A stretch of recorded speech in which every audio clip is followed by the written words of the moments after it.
2012, the world waited with bated breath to see what world-shattering event would unfold when the Mayan calendar came to an end. Many believed that the conclusion of the calendar signaled the end of the world. 2012 came and went and the world kept spinning, but public interest in Mayan culture had increased significantly. It is around that time that Belize entered into an agreement with the Science Museum of Minnesota to take about 150 pieces of ancient Mayan artifacts found in Belize on a tour around the United States. Now they're back. Director of the Museum of Belize, Ilona Smiling, tells us that the team is excited to show them off to the public. Of course, this is just the first phase. The bigger idea is to have most of the items that have returned incorporated into the existing Maya Creating Civilization exhibit. So what type of artifacts are we looking at? So we're looking at, of course, our ceramics, our jades, and one of the most beautiful things about the exhibition was a lot of the interactives that we were able to work with the Science Museum, and we have some of those that will be on display as well. We have 2 for the viewing that you guys can see. And again, we look forward to incorporating most of these into the exhibits that we have here and some of the welcome centers that we have at the different archaeological sites. There are about 150 pieces that toured the United States, and while all of them are back, only a select few were chosen for display today. These items include such as the Buena Vista vase, which dates back to around 900 AD and depicts 2 young corn gods, and a collection of high-end pieces known as eccentrics. Niche director Melissa Badia has more details on the pieces. It is crossing various time periods from the ancient Maya civilization and different types of artifacts, showcasing their artistry with multiple kinds of materials, including shells, jade, stone artifacts, and of course we have to feature some ceramics.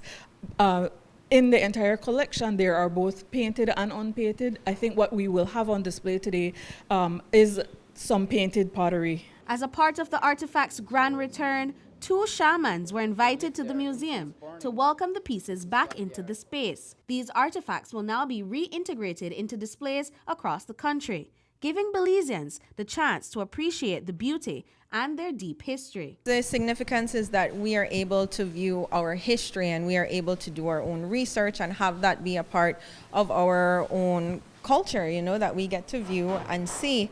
One of the more beautiful things that we had with the exhibition was the exchange that we were able to do with the Science Museum. A lot of the conservation work was done in partnership with them. We had staff from the museum and from the Institute of Archaeology that was able to work on them. So it's a very beautiful thing that we're able to have them back home, and we have our own people that can get to view these artifacts. The collaboration between Belize and the Science Museum of Minnesota also provided the team at Niche capacity building for long-term preservation of the artifacts and funds used to keep Niche in operation. Minister of Culture Francis Fonseca says that Belize welcomes more mutually beneficial opportunities such as these in the future. We're trying to do more of that. We're engaging and collaborating. As you know, Niche has a long history, the Institute of Archaeology in particular, has a long history of collaboration with universities, primarily in North America. But that's the whole idea of trying to gain knowledge, experience, support. They helped over the 12 years to preserve some of these artifacts. So that's a benefit to Belize. But of course we want, as I said, our primary mandate is public education. We want to share these artifacts with the people of Belize, especially our young people. They've been out there for a long time, so it's good to have them back home so that we can put them on display, which we will be doing in a few weeks' time. The Museum of Belize welcomes Belizeans to visit the exhibit and learn more about some of the pieces already integrated into the national collection. Britney Gordon for News 5.